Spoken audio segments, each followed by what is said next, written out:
grâce et la paix vous sont données de la part de Dieu manifesté en Jésus-Christ. Chère Isabelle, cher Alain, le culte, il vient de commencer.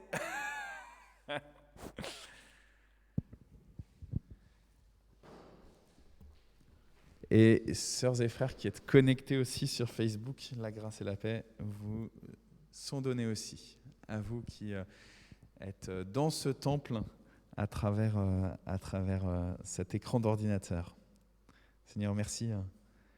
Merci de cette possibilité que tu nous donnes de nous rassembler devant ta face, en ta présence, ensemble, pas chacun juste chez soi, individuellement dans la lecture quotidienne, dans la prière quotidienne, mais ensemble en Église. Béni sois-tu, béni soit ton nom, béni soit ton règne qui vient aujourd'hui encore. Seigneur, on attend des manifestations de ta part, des manifestations de ta gloire. Ô Père, nous sommes fragiles, nous sommes malades, nous sommes fatigués et nous venons déposer ces faiblesses, ces fragilités, ces désespérances devant ta croix maintenant. Relève-nous, Seigneur, et envoie-nous.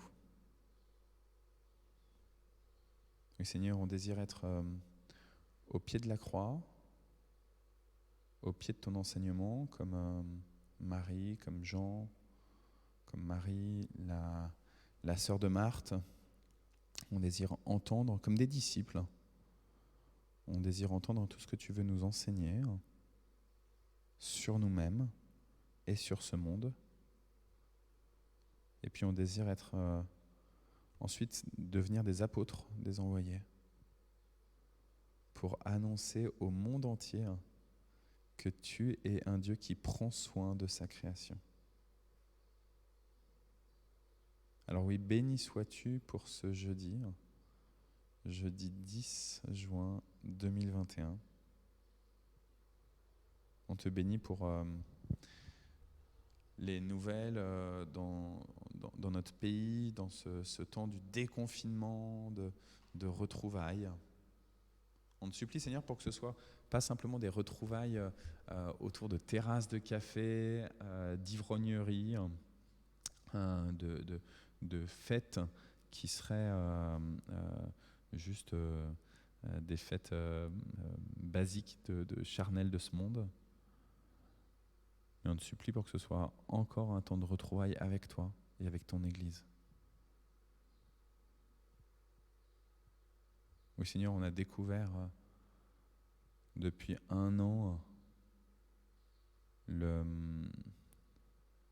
lieu de l'intimité, le lieu secret avec toi. Et maintenant, tu rouvres les portes et les fenêtres. Et on veut pas te lâcher d'un fil, Seigneur. On veut avancer main dans la main avec toi, Père.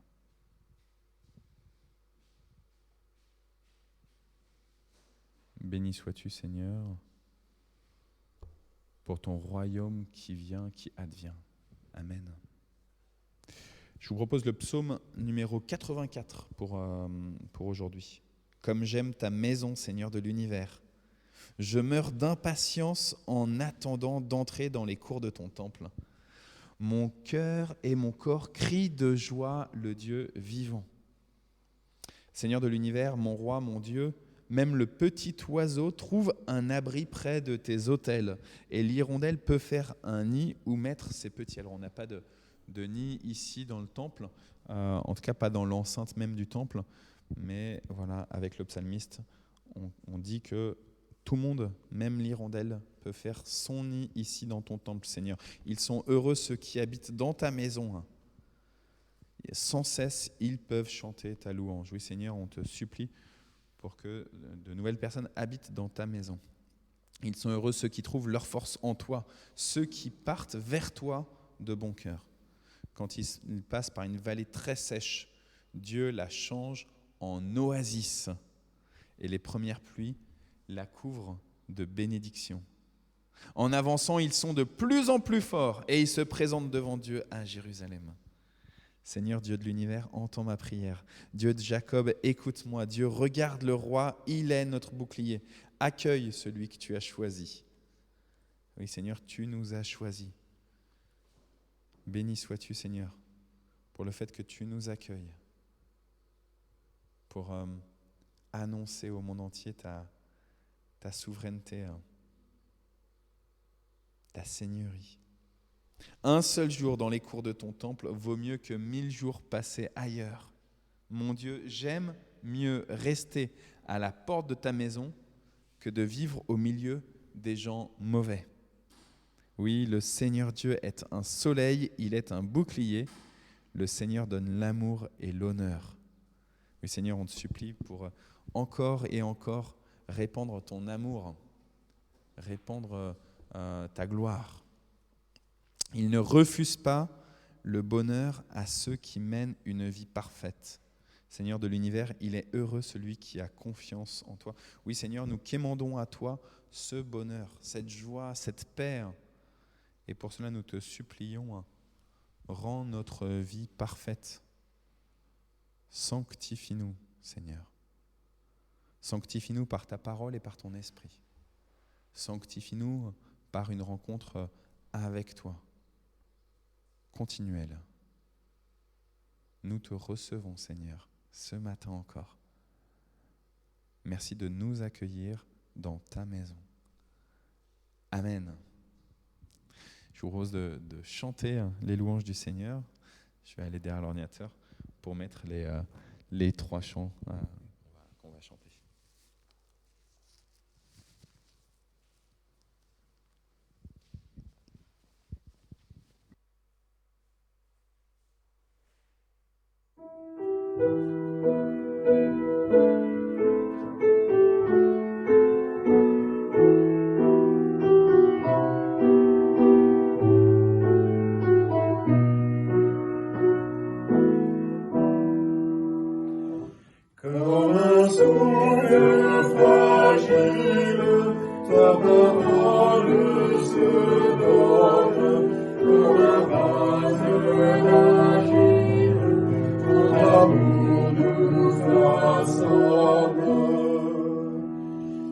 Ta parole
la lune me glace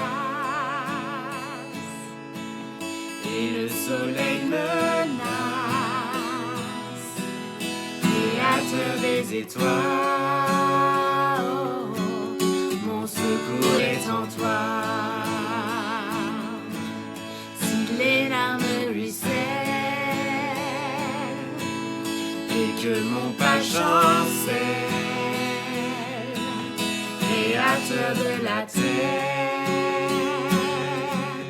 mon secours est en toi. Je lève les yeux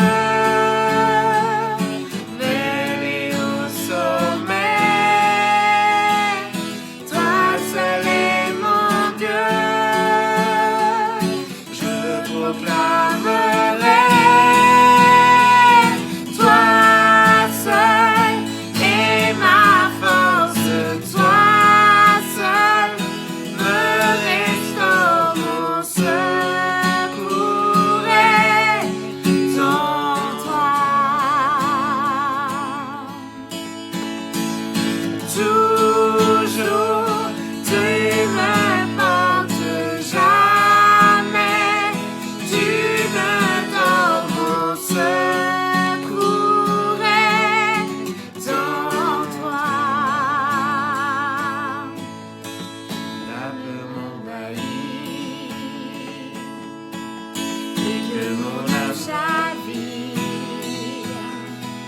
Créateur de la vie, oh, mon secours est en toi. Je lève les yeux vers les hauts sommets, toi seul est mon Dieu, je proclamerai.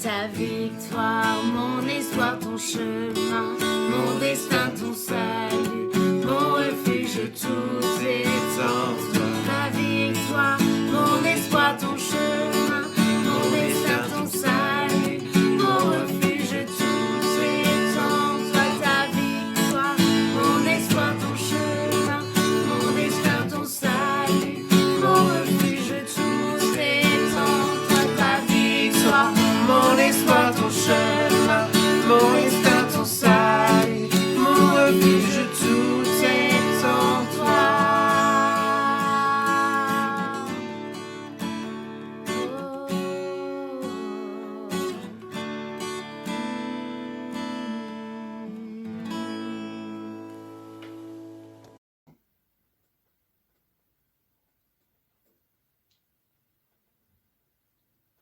Dans le jour où le soleil m'inonde, sur les monts où ta présence abonde, oh. Jésus, je te suivrai.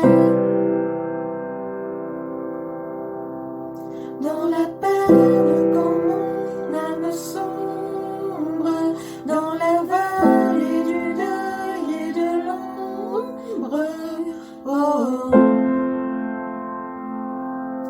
Jésus, je te suivrai, car tu es mort pour moi. Et je vivrai pour toi.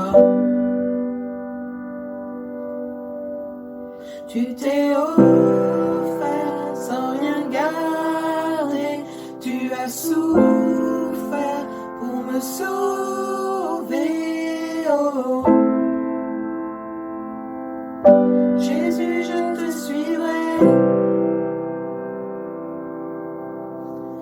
Je t'aimerai plus que la vie, te servirai malgré le prix. Oh.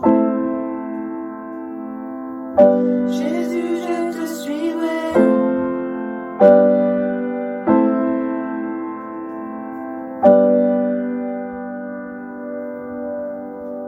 Confiant quand ma foi est profonde, dans le doute quand la paix semble fondre. Oh,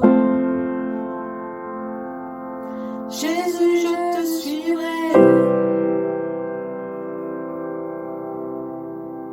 car tu es mort pour moi. Je vivrai pour toi.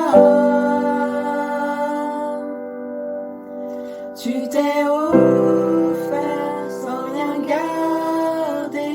Tu as souffert pour me sauver. Oh. Jésus, je te suivrai. Je t'aimerai plus que la vie, te servirai malgré le prix. Oh. Jésus, je te suivrai. Oh, oh, oh, oh, oh. Jésus, je te suivrai. Oh, oh,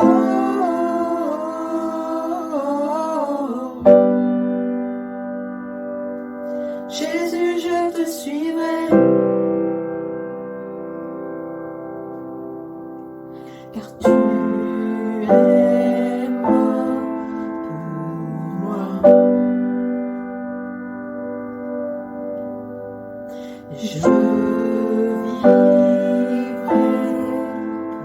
pour toi, car tu es mort pour moi.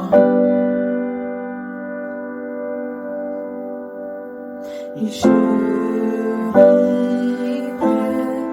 pour toi.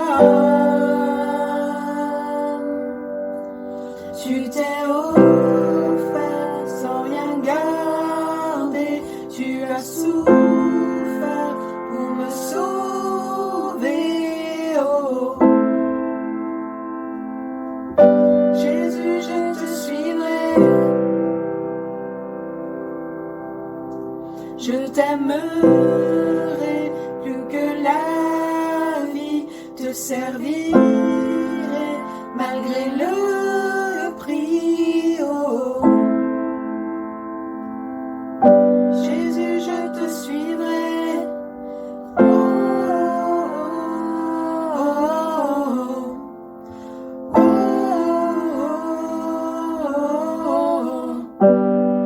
oh, oh, Jésus, je te suivrai.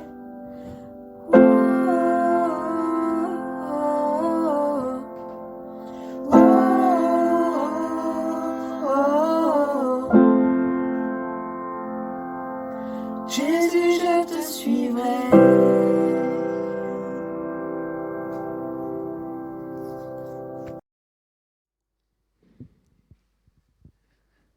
Amen. Gloire à toi, Seigneur. Merci pour ces voix qui chantent tes louanges. Merci pour notre assemblée qui est unie avec les anges. Béni sois-tu, Seigneur. Nous désirons te suivre. Nous désirons sentir ton odeur. Admirer ton visage. Écouter ta voix.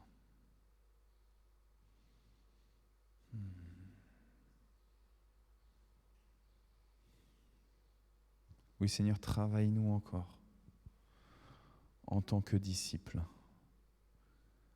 Travaille-nous encore en tant qu'apôtre.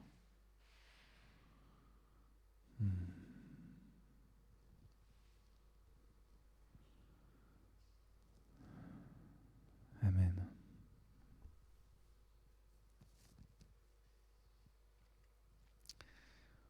On continue notre lecture de 1 Timothée au chapitre 4.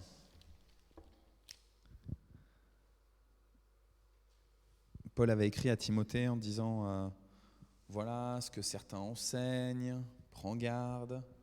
Voilà comment, ensuite il avait dit au chapitre 3, voilà comment tu dois choisir ceux qui seront en situation de responsabilité dans l'Église, que ce soit les presbytéroi, les anciens, les conseillers, les prêtres, que ce soit les diaconoi, les diacres.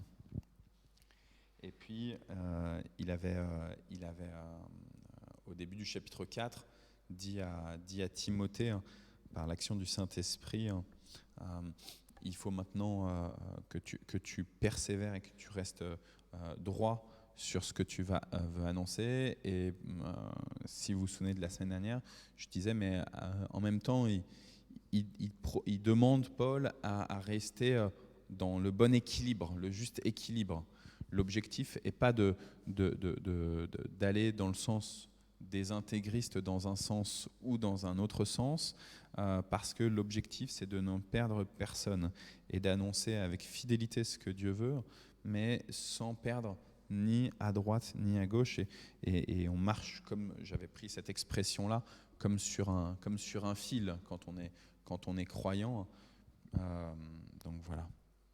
Et puis donc là, on arrive au verset numéro 12, et je vais même déborder avec le début du chapitre 5, qui fait une suite logique, à tel point que dans cette Bible, parole de vie, en fait, le grand paragraphe, ils ont intégré le chapitre 5 dedans, et je pense qu'ils ont raison. Personne ne doit te mépriser parce que tu es jeune, mais toi, montre l'exemple aux croyants par tes paroles, par ta vie, par ton amour, par ta foi, par ta pureté. En attendant ma venue, applique-toi à lire les livres saints aux chrétiens, à les encourager, à les enseigner. Et n'oublie pas le don de l'Esprit Saint qui est en toi. Tu l'as reçu quand les prophètes ont parlé et quand le groupe des anciens a posé la main sur ta tête. Fais tout cela avec grand soin. Donne-toi à ce travail entièrement, alors tous verront tes progrès. Fais attention à ta façon de vivre et à ton enseignement. Reste fidèle dans tout cela. Oui, si tu agis ainsi, tu te sauveras toi-même, ainsi que ceux qui t'écoutent. Ne parle pas durement à un homme âgé, mais donne-lui des conseils comme s'il était ton père. Conseille les jeunes gens comme des frères, les femmes âgées comme des mères. Conseille aussi les jeunes femmes comme des sœurs, en toute pureté. Amen. Tout à l'heure, je vous disais dans le chapitre 3, Paul avait donné des règles pour choisir les anciens de l'Église, les presbytéroi, et il avait dit ne choisis pas des personnes qui sont toutes jeunes dans la foi, parce que le risque, c'est qu'elles vont être tout feu, tout flamme, mais que très rapidement, ça va retomber, comme tu fais Isabelle, pouf. Et il y a de la joie, il y a de l'envie d'y aller, sauf que face aux attaques des adversaires, et notamment ceux du monde, ceux qui sont habitués à certaines structures, etc., il va y avoir un moment où ça sera trop insupportable pour un jeune dans la foi.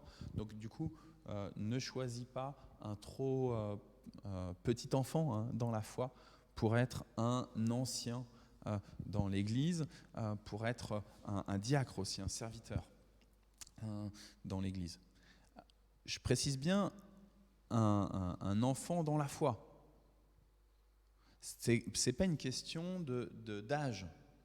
Je regarde vers Alain, je pense que c'est toi qui a le plus de cheveux blancs dans notre assemblée ce matin. Et en fait, c'est pas la question du nombre de cheveux blancs qu'on a sur la tête, en fait, qui importe. C'est la question de la maturité spirituelle. Et là, Paul s'adresse à Timothée, son enfant dans la foi, à lui à qui il a confié un ministère particulier, de prendre soin de la communauté, ou des communautés, là ça y est Éphèse, mais des communautés que Paul a constituées. Paul était missionnaire, était apôtre, il arrivait dans un endroit où on n'avait pas forcément entendu parler de Jésus, et il annonçait, il faisait la première annonce. Il annonçait Jésus à des juifs et à des non-juifs. Il arrivait dans les synagogues et il disait, voilà, hop, on prend tel rouleau et je vous annonce Jésus-Christ. Et puis ensuite, il allait sur les places publiques et il disait, voilà, je vous annonce Jésus-Christ. Et grâce à ça, il rassemblait, officiellement, normalement, il devait s'occuper que des non-juifs, Paul. C'était ça la règle qui avait été convenue avec Saint-Pierre, que Pierre et ceux de Jérusalem allaient s'occuper des Juifs et Paul allait s'occuper des non-Juifs. La réalité, c'est que Paul, dans tout le bassin méditerranéen, quand il arrivait dans un lieu, il n'allait pas tout de suite sur la place publique. La première chose qu'il faisait, c'est qu'il allait dans la synagogue. Et là, d'abord, en premier, il annonçait aux Juifs Jésus, et puis ensuite, il allait dans la place publique. S'il y avait une ou deux personnes avec lui, tant mieux, et il se mettait à annoncer Jésus aux non-Juifs. Et donc, dans ces communautés naissantes que Paul avait instituées, avait créées, il a fallu que des personnes prennent la relève après, une fois son départ, vers d'autres lieux de mission. Et c'est comme ça que Timothée a été placé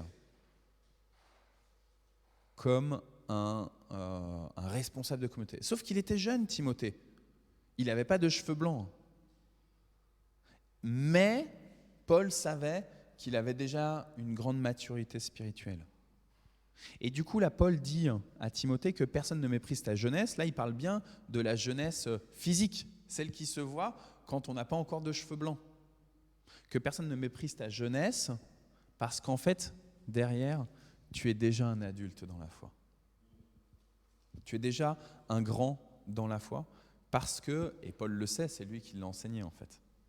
Il l'a accompagné et maintenant il lui dit, sois rassuré, tu es assez grand pour pouvoir accompagner, tenir, conduire les communautés vers lesquelles je t'envoie.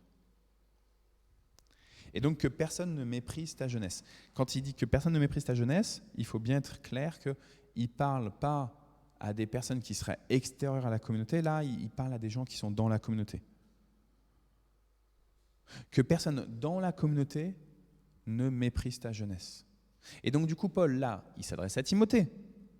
Mais on l'a vu les jeudis précédents, en fait, quand Paul écrit une lettre à Timothée, il écrit une lettre à plus que ça, plus qu'une personne. Et donc en fait, il vient donner un enseignement à l'ensemble de la communauté pour dire, ou des communautés, pour dire attention, prenez garde à ceux que j'ai institués, moi Paul en tant que serviteur du Seigneur, en tant qu'apôtre du Seigneur, moi qui étais le plus petit des apôtres, j'ai institué des personnes, regardez-les pour ce que je les ai institués moi. Et non pas du coup avec vos yeux physiques, vos yeux biologiques.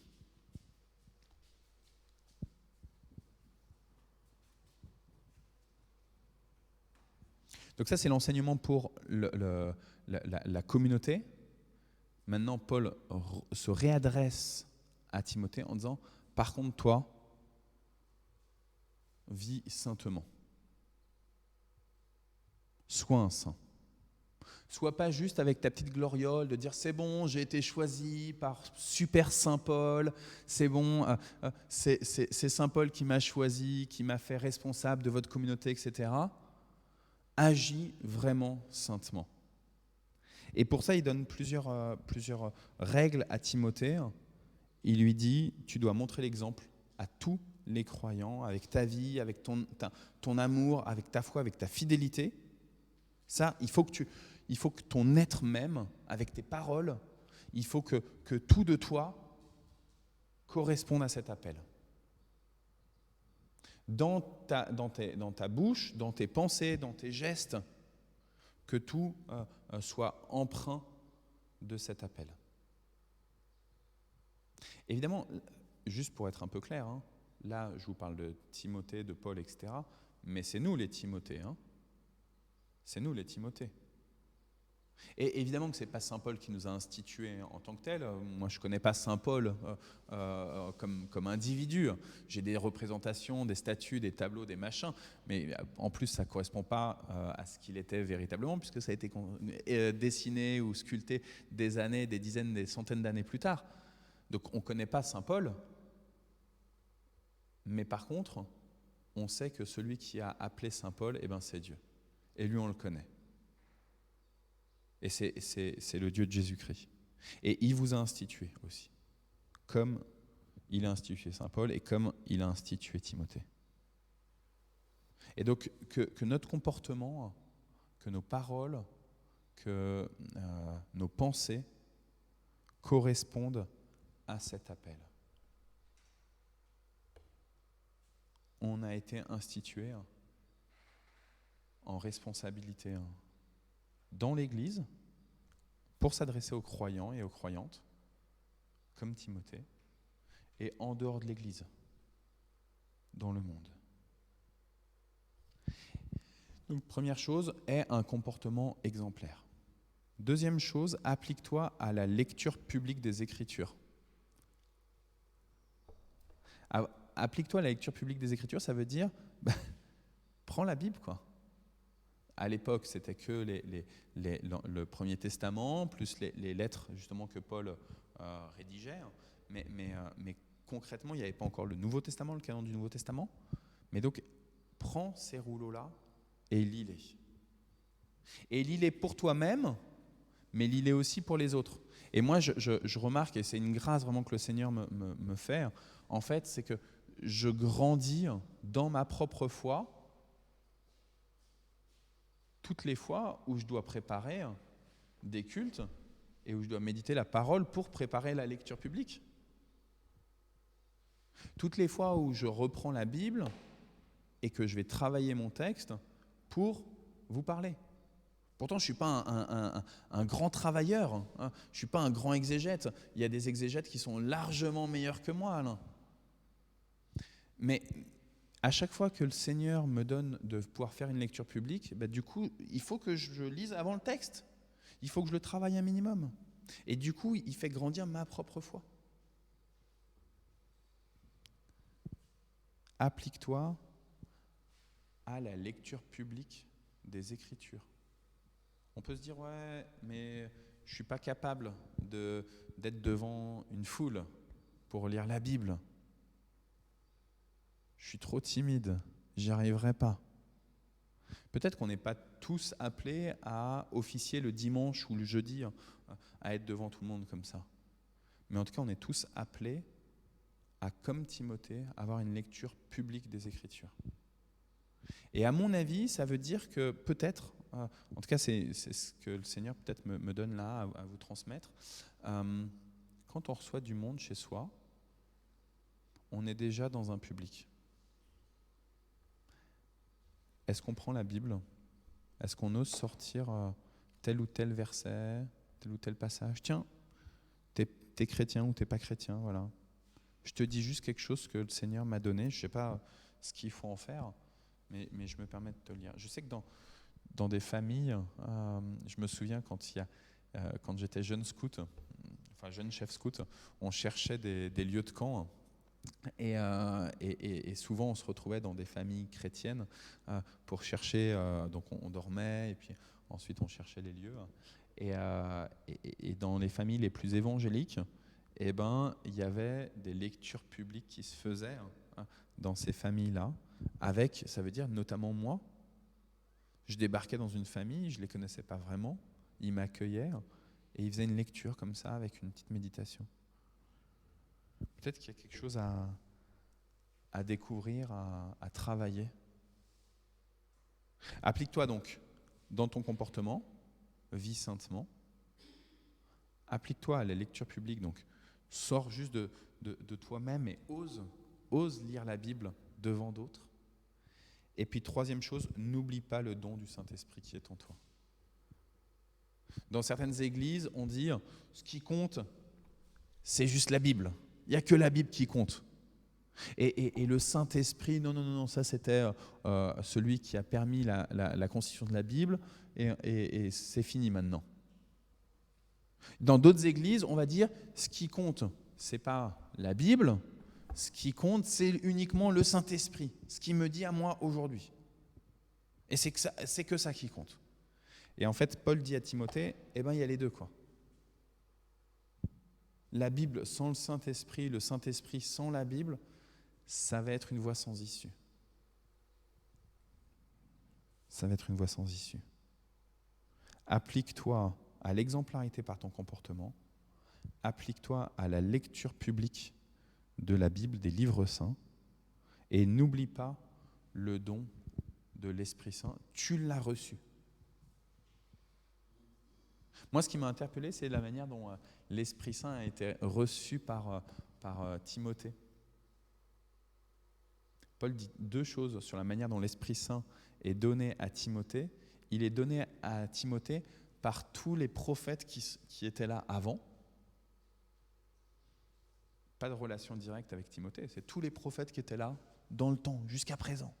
Ils ont amené l'Esprit Saint dans le lieu dans lequel tu as grandi, Timothée. Ils ont amené l'Esprit Saint justement en inspirant les Écritures. Ils ont amené l'Esprit Saint par la culture religieuse qui est la tienne, la culture chrétienne qui est la tienne. Timothée, c'est un enfant spirituel de Paul. Il se trouve qu'il est né dans une famille déjà chrétienne, convertie par Paul à Christ. Mais il dit donc, l'Esprit Saint, il t'a été donné de cette manière-là, mais il t'a aussi été donné le jour où les anciens ont posé les mains sur toi. Et en fait, il y a les deux. Il y a les deux. Dernièrement, quelqu'un disait, moi je suis disponible pour imposer les mains à ceux qui auraient envie d'avoir l'Esprit Saint. Gloire à Dieu. Gloire à Dieu. Et que ça puisse se faire avec les anciens. Le groupe des anciens qui a posé les mains sur ta tête. Fais tout cela, dit Paul à Timothée, avec attention, avec fidélité. Ton comportement exemplaire, ta lecture publique des Écritures et le fait de ne pas oublier ce que l'Esprit Saint te donne en conscience de dire aux autres. Applique-toi à tout cela avec attention et tous verront comment tu grandis et comment tu apportes le royaume de Dieu. Et en faisant ça, tu vas te sauver toi-même et tu vas sauver ceux qui sont autour. En protestantisme, se sauver soi-même, ça hérisse le poil. Non, je ne me sauve pas moi-même. C'est Jésus qui me sauve. Non, c'est bon. Et en plus, le salut, c'est bon, on l'a déjà obtenu par grâce et par grâce seule. Sola gratia, disent parmi les solas de la Réforme.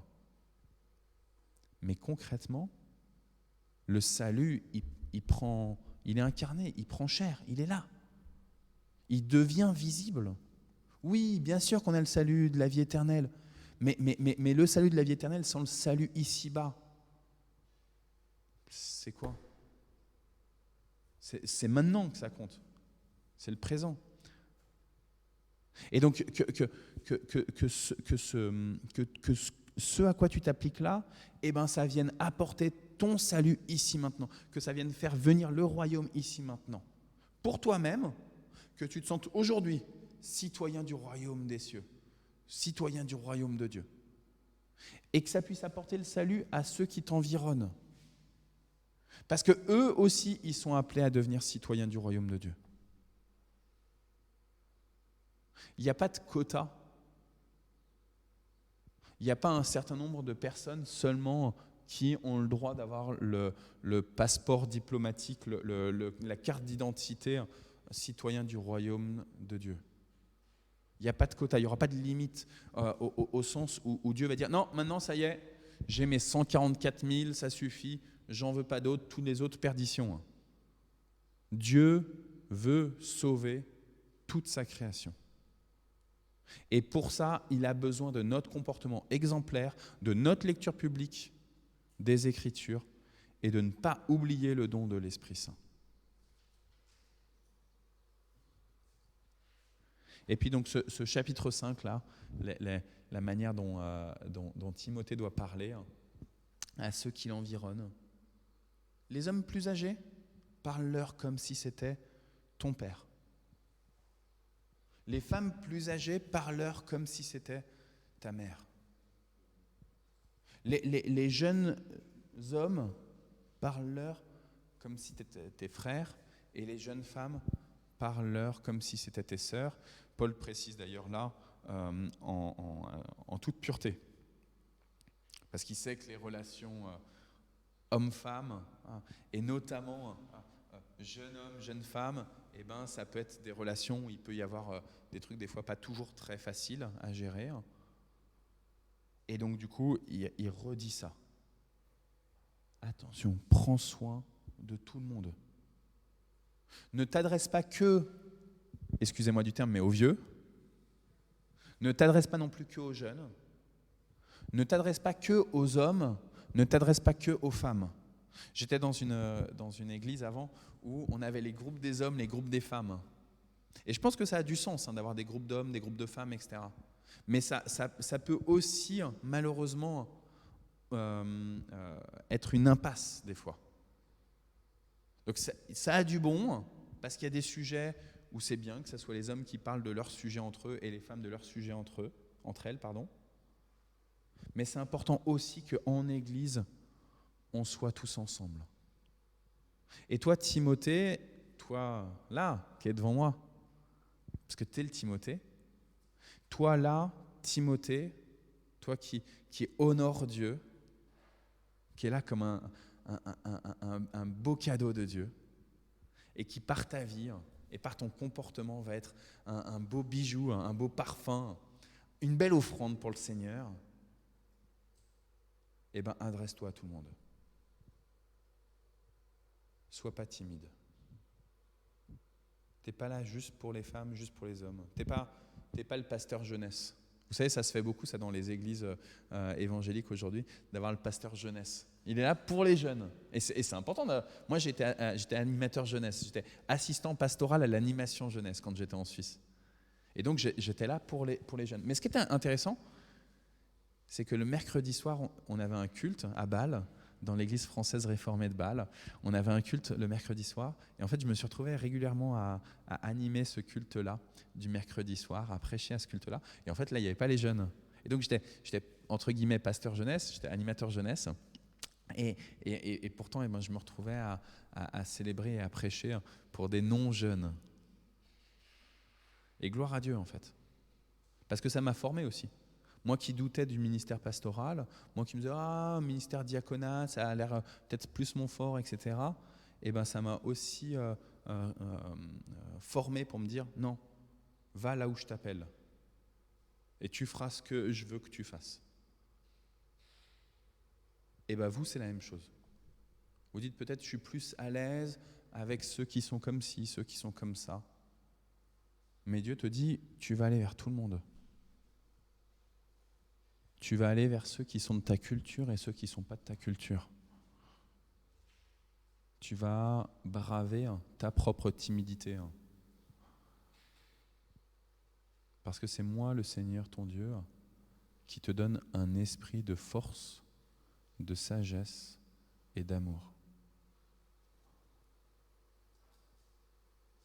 Tu vas ainsi vivre le salut, guérir toi-même de tes propres blessures et apporter le salut à ceux qui t'environnent, leur permettre eux aussi de guérir leurs blessures.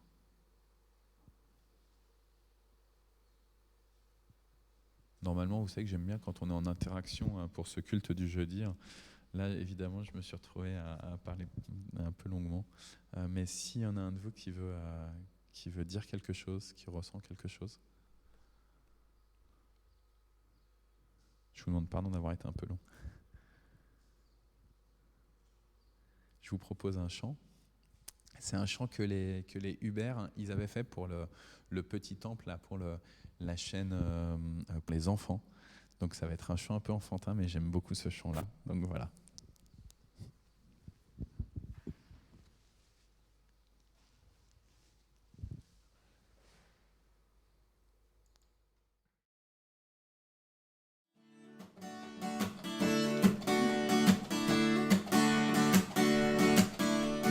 Si j'étais un papillon, avec mes ailes je louerais ton nom. Si j'étais un oiseau migrateur, je chanterais ta gloire, Seigneur. Et si j'étais un joli poisson, je frétillerais pour dire que tu es bon. Mais je veux te louer parce que tu m'as fait moi. Tu m'as donné un cœur, le bonheur et la joie. Tu m'as donné Jésus, il vit en moi. Et je veux te louer parce que tu m'as fait moi. Si j'étais un éléphant, ma trompe bénirait l'Éternel. Et si j'étais un kangourou, je sauterais jusqu'au ciel.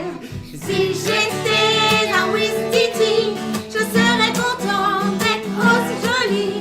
Mais je veux te louer parce que tu m'as fait waouh. Tu m'as donné un cœur, le bonheur et la joie. Tu m'as donné Jésus, il vit en moi.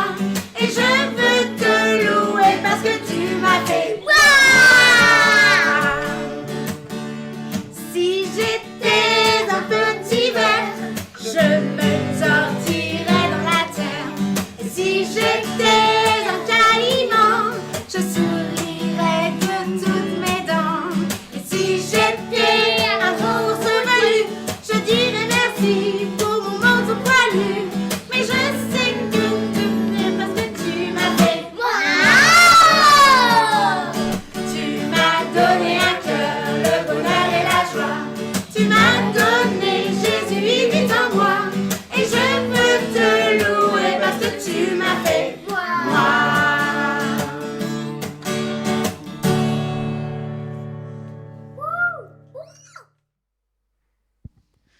Voilà, comme ça nous a permis d'avoir un petit peu, un petit peu de joie avec les enfants.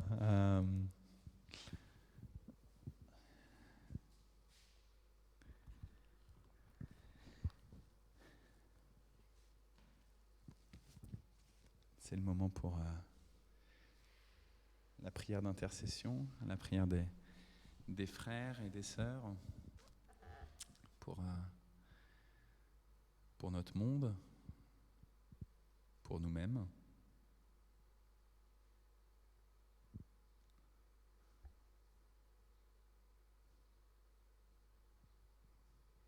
Je vous propose d'abord de prendre quelques secondes pour demander au Seigneur pour qui est-ce qu'il veut compris et pourquoi est-ce qu'il veut compris.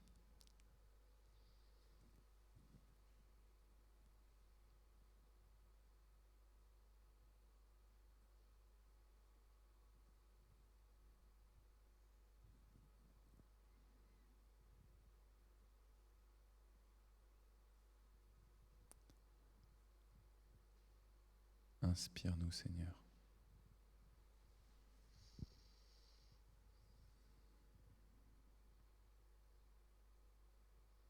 Par ton esprit, inspire-nous.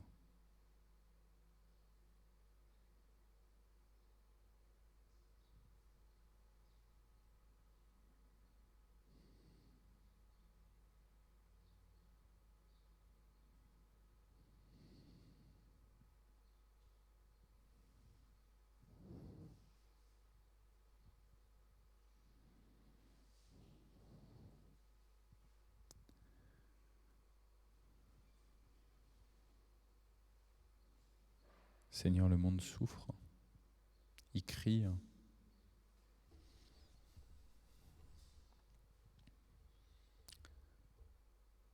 Comme une femme dans les douleurs de l'accouchement.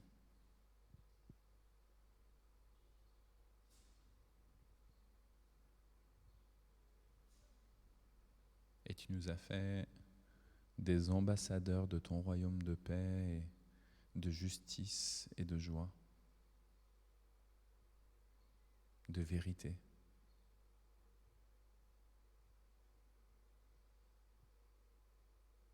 Conduis-nous maintenant, Seigneur, à te prier de manière ciblée,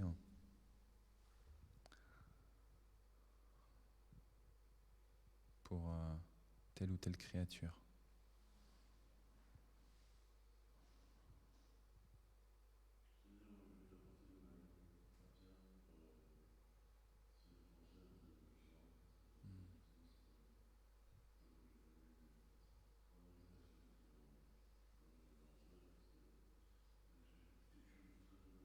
Mm.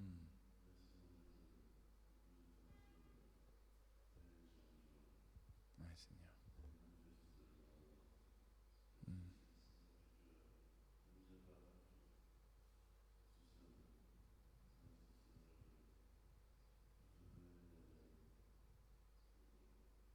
Oui, guéris Noël, Seigneur. Restaure-la. Mm.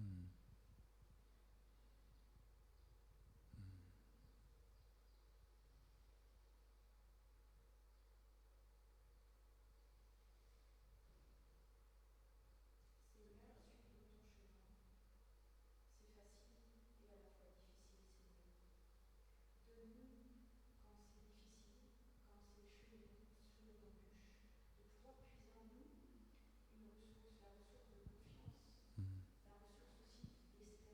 Mm.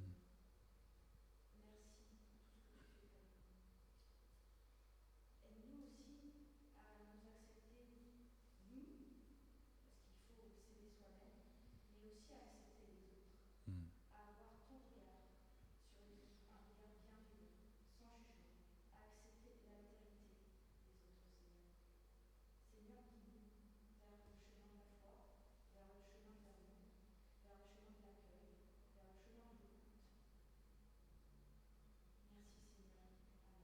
Amen. Ouais, Seigneur, merci pour ce renouvellement de notre regard sur nous-mêmes et sur les autres. Amen.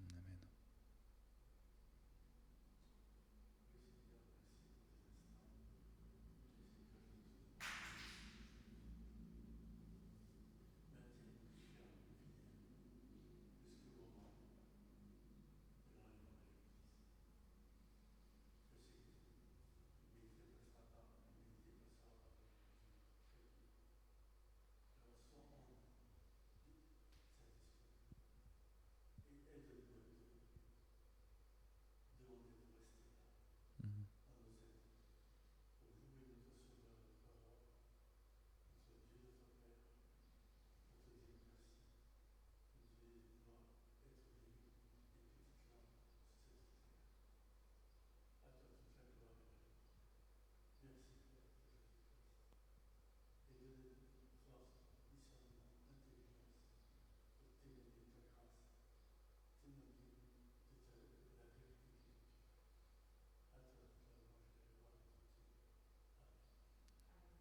Ouais, Seigneur,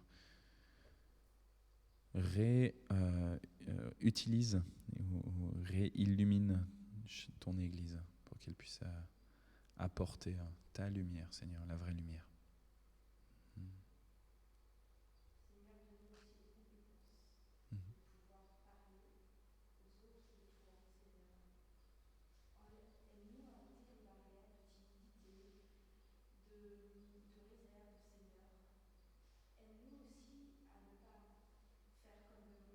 Mm.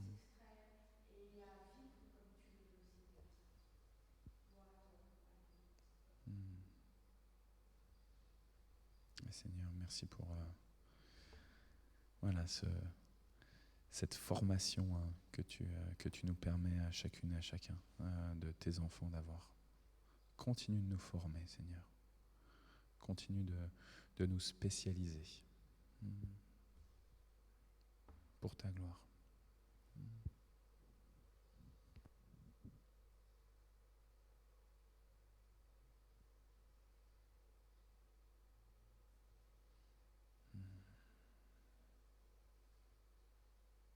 Moi, Seigneur, je te supplie pour la repentance de tes enfants, ceux qui te reconnaissent comme leur Père. Donne-nous d'oser te confier nos sujets, tout ce qui pèse sur nos cœurs, sur nos âmes, de ne pas le garder pour nous, de savoir que tu veux vraiment le prendre.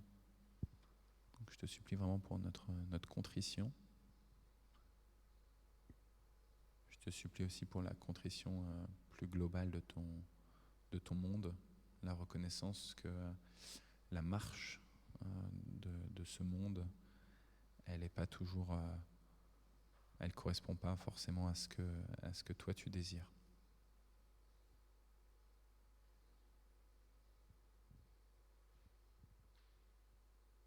Je te demande pardon, Seigneur. Pardon pour toutes les fois où j'agis plus comme le monde veut que j'agisse que plus que comme toi tu veux que j'agisse.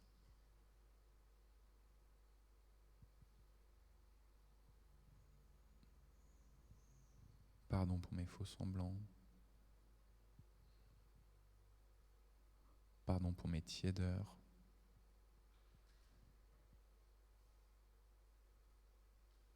Pardon à l'inverse pour mon manque d'équilibre.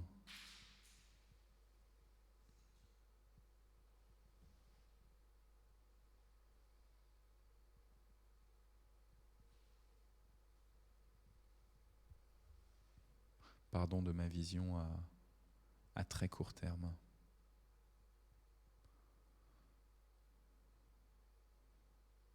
Pardon de m'attacher à cette vision à très court terme.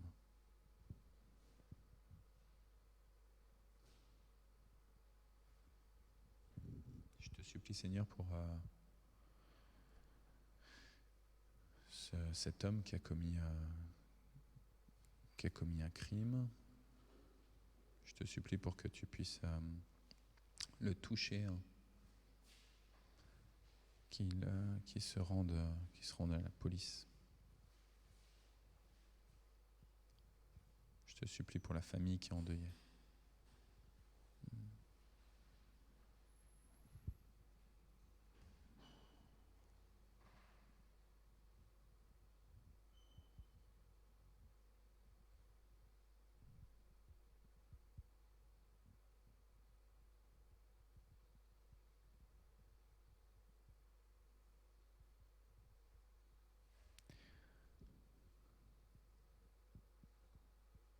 Je te supplie pour tous les sujets de prière qui ont été mentionnés mardi lors de notre groupe de prière.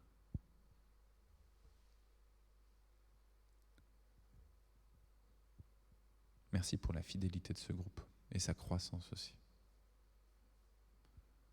Merci de prendre soin de chaque personne qui participe occasionnellement ou hebdomadairement.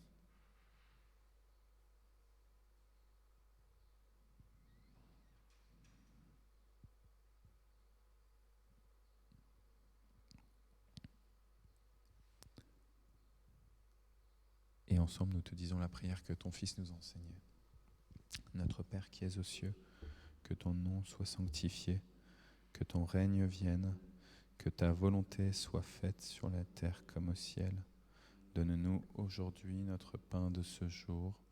Pardonne-nous nos offenses, comme nous pardonnons aussi à ceux qui nous ont offensés.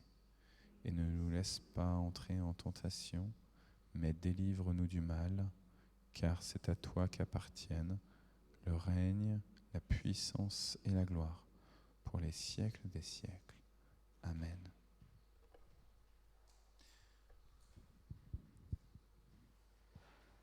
Peuple du Seigneur, c'est le Seigneur lui-même qui vous bénit.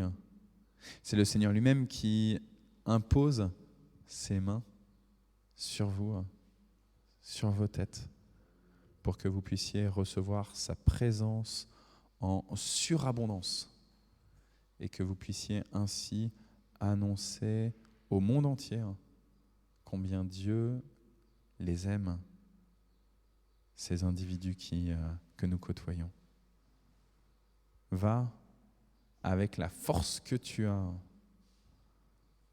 dit le Seigneur à Gédéon, et c'est à vous qu'il le dit aussi. Va avec la force que tu as, avec la force que je mets en toi. Amen. Je vous souhaite un très bon jeudi. Amen.